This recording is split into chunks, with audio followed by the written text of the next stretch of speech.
সুন্দর করে সোনার জিন্দেগি করবা, একদিন যখন মরে যাবা সবাই মিলে মাইকে ঘোষণা দিয়ে দেবে, ওই আলীগঞ্জ নগরবাসী জয়নাল আবেদিন মোল্লা নাই, কোনো মানুষ নাই, সাইফুল্লাহ নাই, মুস্তফা নাই, হযরত মাওলানা আব্দুর রউফ নাই।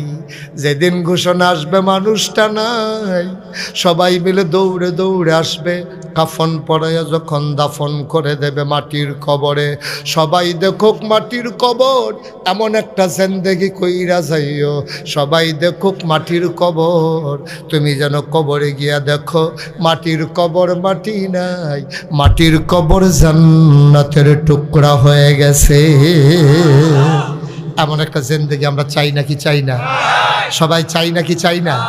ভাই কয়দিনের জিন্দেগি, কয়দিনের জিন্দেগি কই ছিল, কই মুরব্বীরা এখন কই, মুরব্বীরা যারা ছিল কই গেল রে, আমরা যারা আছি কই যাব রে।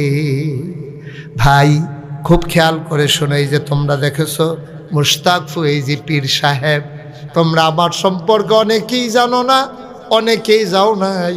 তোমাদের এলাকার মাস্টার মোহাম্মদ কি নাম জানি গেল যে আমার হয়তো বুরহানুদ্দিন, মাওলা মাস্টার বুরহানুদ্দিন সাহেব, উনি আরেকজন নিয়ে আমার দরবারে গেছিল, জিগাই আকায়েদ, জিগাই আমার দরবার কি জিনিস, আমার দরবার কামাই রোজগারের জায়গা না রে ভাই, মুনি দেউন্না খাউন্না মানুষ, মেহনত কইরা খাই, কাম কইরা এখনো খাই, মাদ্রাসার অঙ্গরে প্রতিটি গাছের গোড়ায় আমার হাত লাগে, বইয়া বইয়া খাওয়াইন্না মানুষ আমি না। আমারও যেই ভক্ত মুরিদ বাংলাদেশে আছে, আমি যদি এক জায়গায় বসে যাই খাবারের অভাব নাই, কিন্তু লজ্জা লাগে। হগিন নেবে আন্না টেহা দিব, রিক্সাওয়ালা আন্না টেহা দিব, কুলি মজুর আন্না টেহা দিব, সেই টাকা খাবো। এই জন্য লেখাপড়া করছিলাম, এই জন্য আল্লাহ হাত দিছে, পা দিছে, নাক দিছে, মুখ দিছে, চোখ দিছে। আমার মতো মানুষটা মাটি কাটলেও তো ডেলি 500 টাকা কামাই করন যায়, অটো সিলাইলে অটো চালাইলে 1000 টাকা কামাই করন যায়, সিএনজি চালাইলে 1500 টাকা কামাই করন যায়। আমি ফিসাব দেখে বইয়া থাহন লাগবো, আর মুড়ি দেন না দিব আমি বইয়া বইয়া খায়াম। এত নাদান কি রে, নাদান এত কেন? নাদানে ভর করছে। তুমি পারলে তোমার মুড়িদের জন্য কিছু করো।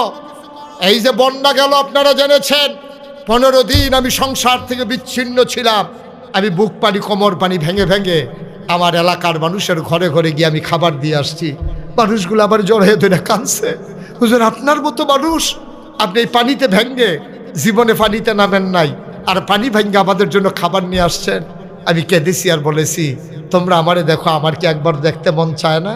করোনার সময় আমার এই গাড়ি নিয়ে আমি বাজার করে করে যারা বেশি ভয় পায় তাদের দরজার ফাঁক দিয়া জানালা দিয়া আমি তাদের ঘরে সাহায্য পৌঁছে দিয়েছি।